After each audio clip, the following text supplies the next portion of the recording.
All right. Perfect.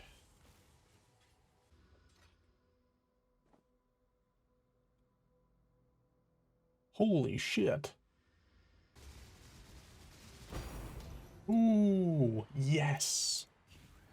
Okay, now that we got our Crusader's Exalted Orb, we are just gonna slam it as a prefix onto this belt. Pray for percent max ES.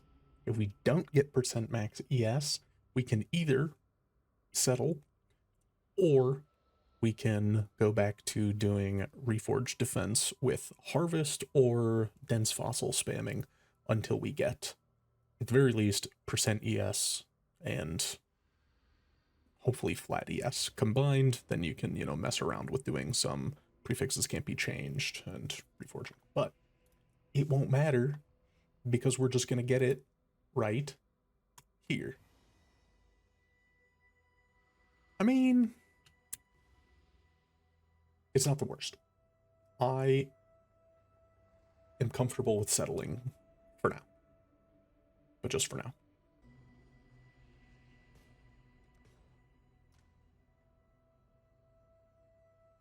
Oh shit, I need that. Hey, I need that for my build. Okay, well, why run ships when you can? I guess you need to run ships a 3-to-1 anyway, but still. Okay, well, we just recombinated T1 ES and T1 Max ES together. And so, unfortunately for my heart, that means we take that and then we recombinate it with T1 Hybrid, and we just kind of hope that it magically works. Chris Wilson, please.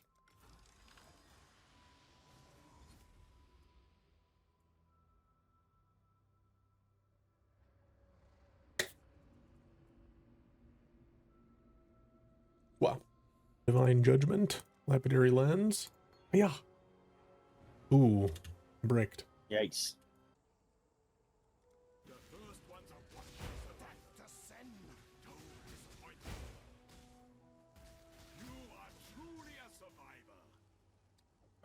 Ooh. That's pretty good. The green one? Yes, hitting the green one would be the best. That's pretty much the only one that's actually good to hit. Mm-hmm. All the other ones are whatever. Pausing game. Yeah. Oh, That's crazy, dude. oh my god. Holy shit. That's nuts. I cannot believe that hit. Odie, let's go. Well done, Odie. Solid. Time to see if we explode. This is a pretty good one. Let's keep this civil, shall we? Oh, watch it learn.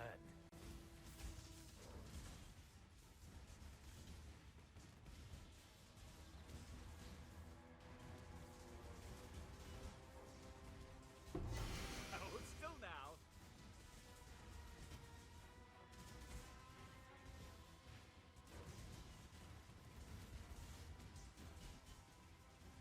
To the Yay. spoils.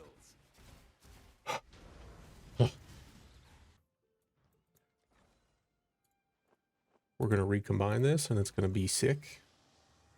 Rare item. Holy. Dude, that is crazy. Attack speed, too. Ooh.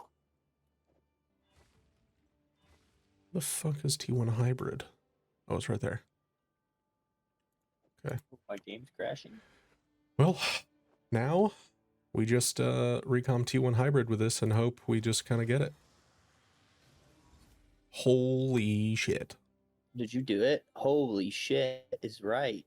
That's crazy. Oh my god. That's so lucky. It's unreal. It's the crazy hours of the night have been lucky for you, dude.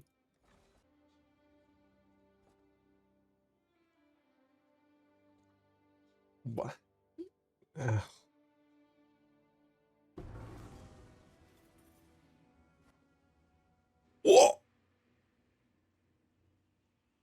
Yo.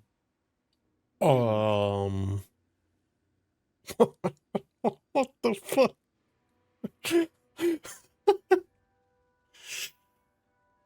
Okay. All right. Yeah, that's a... Okay.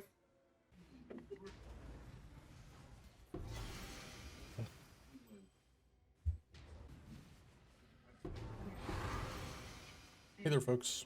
I wanted to give an overview on our Smite Trickster character.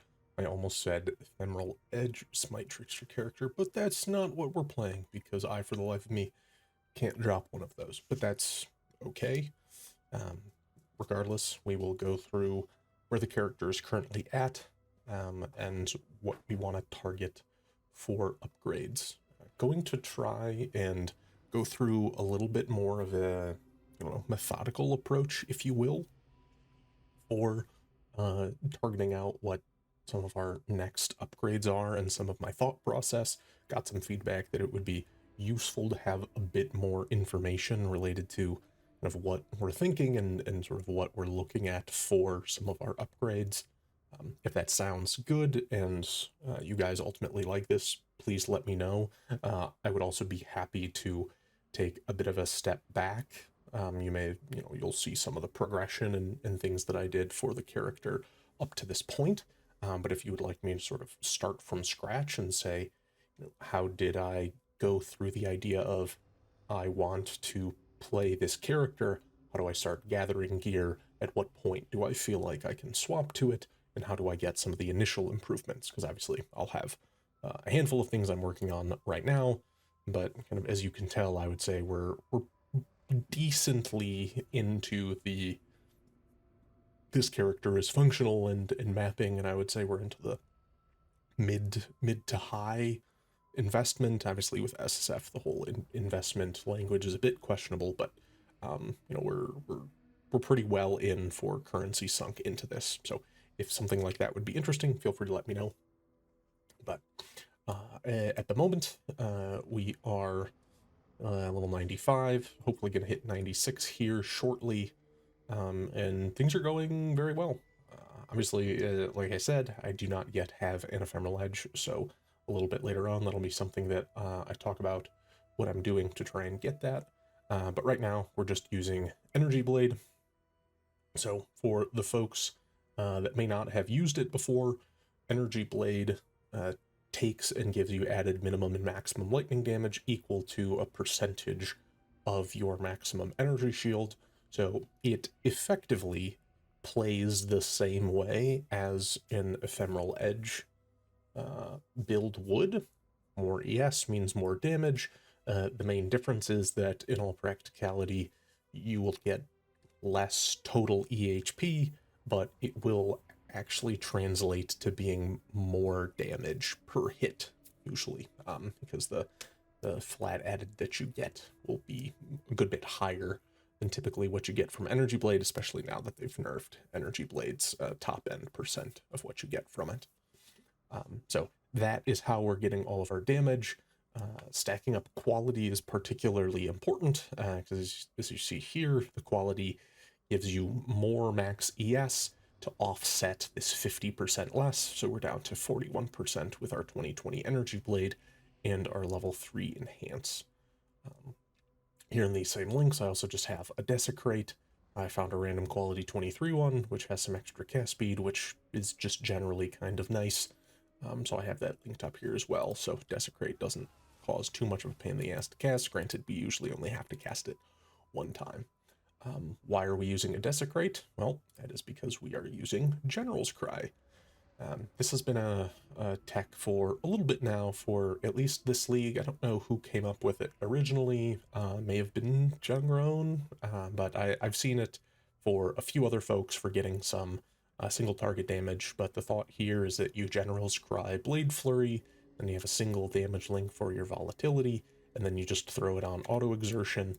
So you are able to drop a single Desecrate around when bossing, and you will Blade Flurry around, get your flat added still, which will do most of your damage. We can see here that we'll do our base 12k, and then we'll get all of our more damage with hits and ailments will stack up. It's just some nice supplemental single target, and it's a pretty low barrier of entry into the build. Otherwise, the main auras we're using are Grace, Discipline, and Flesh and Stone. These pretty classic, nothing, too much to say here. Pretty straightforward, ultimately, with our Grace and being Trickster. With no flasks up, we're at almost 54,000 evasion, which feels very good. And then we are at 8724 total energy shield. Remember, that is with our energy blade on. If I were to take off the energy blade, we are at 14,000. I believe if we were able to switch to an ephemeral edge, we would be somewhere around the 16,000 energy shield mark. So I would say pretty decent. I would say that's, middle to high. Obviously there's some folks that you've seen, upwards of 20,000 energy shield, and we would certainly be targeting something along those lines. But overall, I don't think we would hit those high of ES numbers with this version of the build.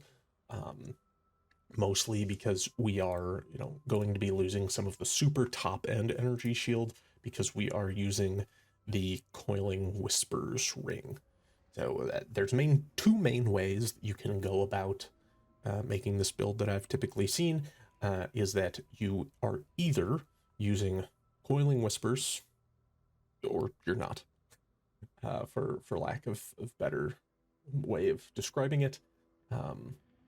Coiling Whispers helps us get 45 Soul Eater stacks, which translates to, I think, 225% increased attack speed. We combine this with Whispers of Infinity to get a ton of flat added energy shield and really help solve our mana problem. You don't really have mana problems anyway once you actually get a Shavron's Ring, which I do not have yet because of all of the flat mana regen, but this really just kind of doubly helps. And with all of your other things costing energy shield and the Shavron's Ring for flat mana regen, your Prismatic Tincture has an absurd uptime, which is particularly helpful. But this is using the same typical way of generating the Coiling Whispers souls. So we have our Bladefall, Temp Chains, Hex Touch, and a Less Duration, and then we are pathing over here and grabbing Window of Opportunity. So that is the typical way of doing it. Really all that you need is a curse duration that is shorter than the Bladefall duration. So you see here, we drop a volley of blades every 0.62 seconds, and the curse duration of our temp change is 0.51 seconds. So that means we'll hit that 90% mark every time before we do another Bladefall and reapply the temp chains, which means that we'll get to stack up those 45 Soul Eater stacks. You can most certainly do away with the ring and grab another ring of your choosing. The very end game version ultimately takes this build and sort of moves it into the int stacker route. I'm not really there yet.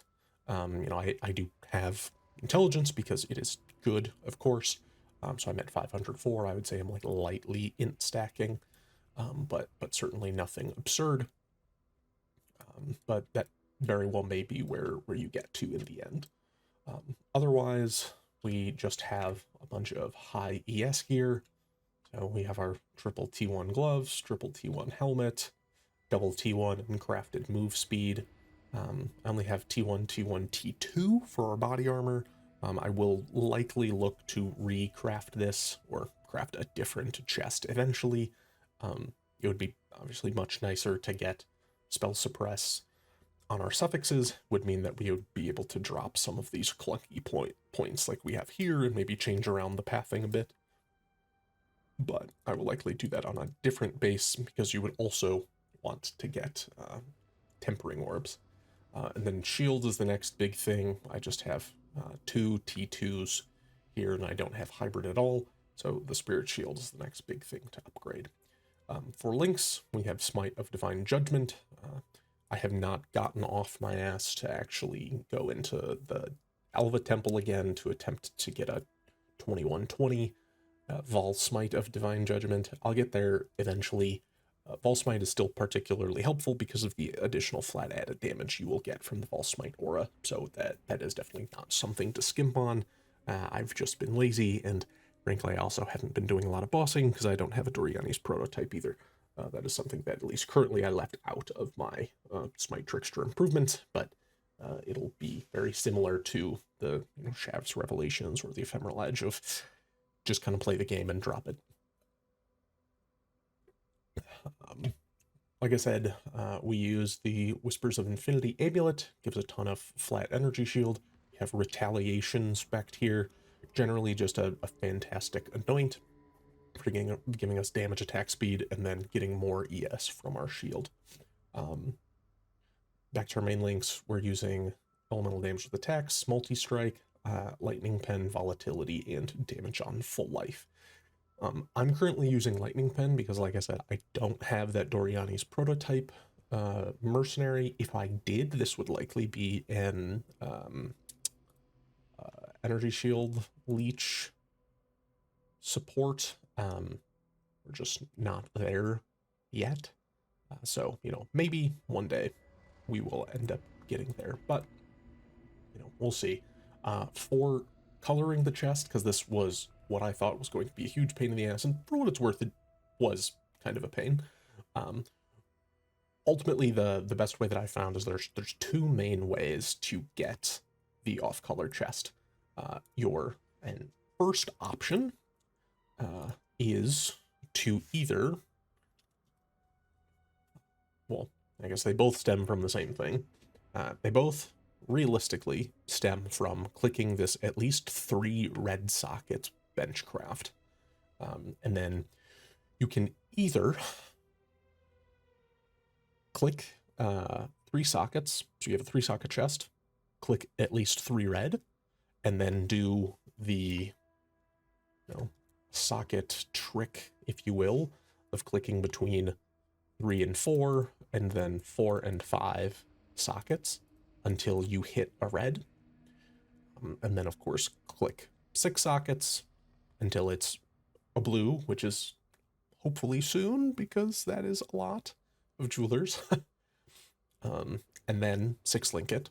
Or you can click the at least 3 red sockets a few times until you hopefully get a 4th red socket, and then say either a couple blues or blue and a green, and then you can go to harvest and add white sockets with harvest here until you eventually get the colors that you need. I ended up doing what I would say is the lucky thing of clicking, getting 4 a blue and green, and then sniping the green socket with my 1 white. But both of those options are fine. You could also, similarly do an Omen of Blanching, clicking that until you get, say, 3 white, maybe a red or 2, and then trying to finish off with more white sockets if you wanted to go for something like that. In SSF, it's a bit more of a pain, I would say, to farm Omens of Blanchings than it is to farm Harvest Juice or Chromes or Jewelers, so I decided to go this route instead, but both are feasible. So main improvements that we have are noted here. So obviously Ephemeral Edge. We have a couple options for generally targeting this. Rogue Exile Magic Finding would be one way. This can be either in T16s or it can be in T7s. People typically do City Square for this. The general idea is that you slap on a bunch of Rogue Exiles, do 8 mod maps. There's probably a breakpoint somewhere when you should or shouldn't use Meticulous Appraiser. It's been kind of a 50-50 for me. I find that the more juiced the original map is, the less necessary Meticulous Appraiser tends to be, because you kind of hit an upper end breakpoint on overall rarity, in which everything's kind of just dropping as a unique anyway, and it would be much nicer to have quantity. So lately I've been keeping it off for most of the T7 farming, but it's kind of up to preference. I would probably try both and sort of feel it out. The other option would be Ancient Orbs. So prior to this league, Ancient Orbs were like a 1 in 7 on a low-level base. One of these, High Hounds, Fury div card sets. It does seem like they kind of double tapped Ephemeral Edge a bit by dropping the damage that it gives and also increasing the rarity of it as well. Most people I've seen said that it's gone from like a 1 in 7, it's like a 1 in 200 roll. So that kind of sucks, but it is what it is. These are still the two best options realistically. You can also throw Chance Orbs up here, but I don't know about that. Maybe if I'm doing some Abyss Ward farming, I'll get around to doing some Chance Orbs. I did pick up some bases that I have here. I have some eye level 42 Duskblade bases if I do feel like doing some chancing. And then I also do have this eye level 40 sword for flipping. Like I said, what you do is you make a character, level them to 40, and then turn in these div card sets to generate the level 40 swords to that Ancient Orb. The reason that you do eye level 40 is because that is the minimum level required for the Resolute Technique Corrupt. So that is the most efficient level to possibly get Resolute Technique from corruption when you realistically double corrupt in the Temple of Atzoatl. So that is the best time to generate them. But honestly, I think the only other ones show up at like the high like 80s anyway for eye level. So realistically, if you get it at almost any other level, it's honestly fine. But this is, if you have a choice, get it at this point. Shav's Revelations, we kind of have fewer options. Rogue Exile Magic Find as well, just generating uniques. And then I put kind of farm here in quotes, the div card from Searing Exarch Altars. The div card does technically drop. I believe it's from Poor Joy's Asylum, but there's no world in which I'm generating enough Poor Joys to ever run to actually try and drop that card. But Searing Exarch Altars quite often give the div cards for either unique jewelry or corrupted uniques, both of which can give the div card for the corrupted Shav's Revelations ring. I have gotten a few of those. I, of course, like the POE player that I am, have gambled them and deleted 3 or 4 cards at this point. So, it is what it is. Body armor and shield, I'm going to somewhat combine these together because those are the 2 main pieces of rare gear that I need to fix at the moment. Fix is, you just make better, actually have triple T1. Both of them, Recombinators, Defense Fossil, Harvest Defense Reforge are ultimately the best things to do here. Anything to get a lot of T1 defense rolls. I think Recombinators are the best for the shield, realistically. I tend to, come across more of those bases a bit more easily. And then Dense Fossil generally feels better for the body armors. But ultimately, it's kind of whatever you can get your hands on.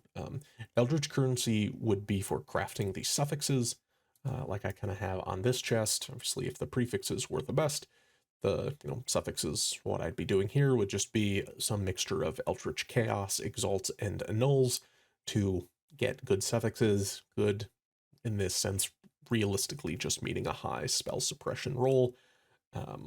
Probably a high int roll, and then crafted attributes if possible. You really don't want to have the reses here, but it's what we've got for now, and it's been working. Shield, one of the things that could be interesting to note is slamming a Crusader Exalted Orb on suffixes for trying to get % ES on block. This is doubly beneficial because 1, percent ES on block back is just good. That mixed with Ghost Shroud feels fantastic. You would ultimately want to change around the tree a bit, probably drop some more of this stuff around here, and actually come up around the top side, grab some more of the block nodes, maybe even try and fit in a Tempest Shield, try to get as close to higher cat block as you can. Certainly not there yet, but it is an option to think about.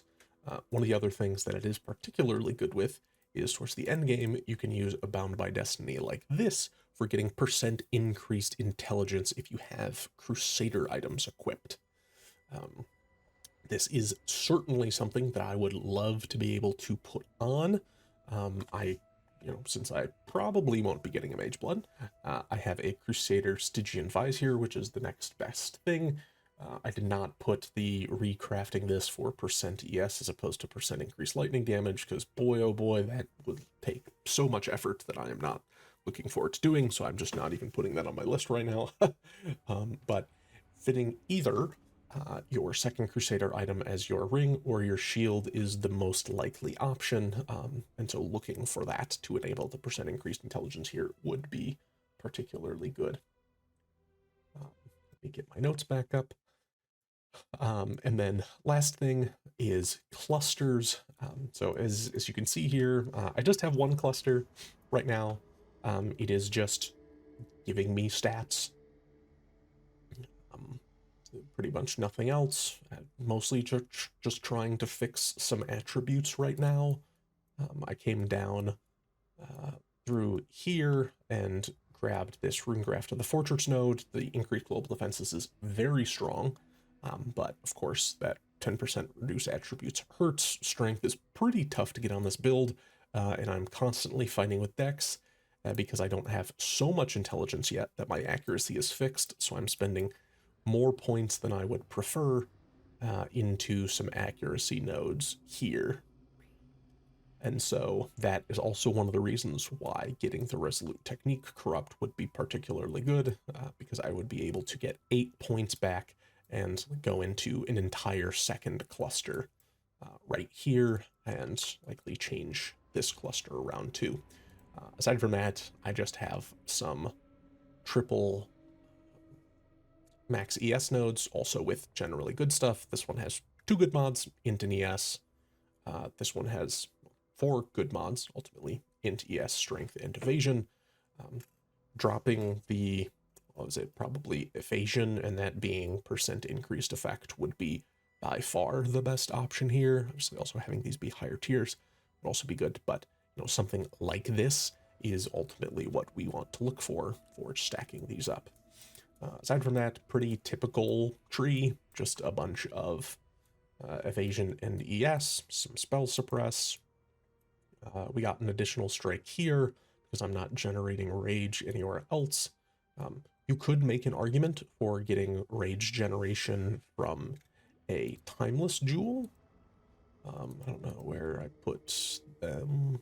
Oh, they're somewhere. Oh, they're right here.